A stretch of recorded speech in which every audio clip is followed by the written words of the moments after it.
Bom, pessoal, vamos lá então fazer mais uma questão sobre impulso e variação da quantidade de movimento, ou variação do momento linear, tá bom? Dessa vez é uma questão do ITA de 2005. Ela diz o seguinte, ó: um automóvel para quase que instantaneamente ao bater frontalmente em uma árvore. A proteção oferecida pelo airbag, comparativamente ao carro, que dele não dispõe, advém do fato de que a transferência para o carro de parte do momento do motorista se dá em condição de. Então, vamos pensar aqui para resolver essa questão de no que consiste uma colisão. Bom, como o enunciado já diz, uma colisão consiste em estar em movimento e parar bruscamente, parar quase que instantaneamente. Ou seja, você tinha uma determinada quantidade de movimento, você tinha um determinado momento linear, e ele foi reduzido a zero praticamente instantaneamente.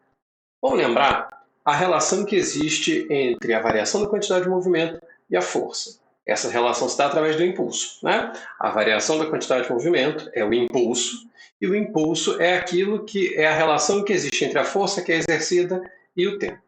Ou seja, se você tem, pensa só em termos da força, né? A força seria o impulso dividido pelo tempo. Se você tem um tempo muito curtinho, ou seja, algo quase que instantaneamente, aquele impulso se torna, ele teria que ser exercido então por uma força gigantesca. E por isso que uma colisão causa tantos danos, tá bom? Porque você vai acabar tendo uma força muito grande. Por quê? Porque você vai ter uma variação, determinada variação de momento linear num tempo muito pequenininho. Na questão que está na lista aí anterior, né, foi calculado justamente isso, né? Foi calculada a força e ela era o impulso dividido pelo tempo. Então, quanto menor fosse o tempo, mais intensa é a força para atuar no mesmo, na mesma variação do momento, tá bom? Então, se você quer que essa força diminua, né?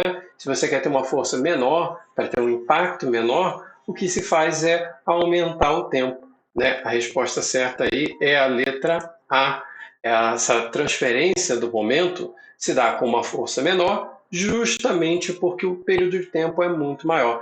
A ideia de um airbag é que quando você colida com ele, né, você não colida com ele exatamente cheio, você colida com ele começando a desinflar, né, porque ele vai amortecer a sua parada, ou seja, ele vai fazer com que a parada do seu corpo se torne mais gradual, se torne mais lenta.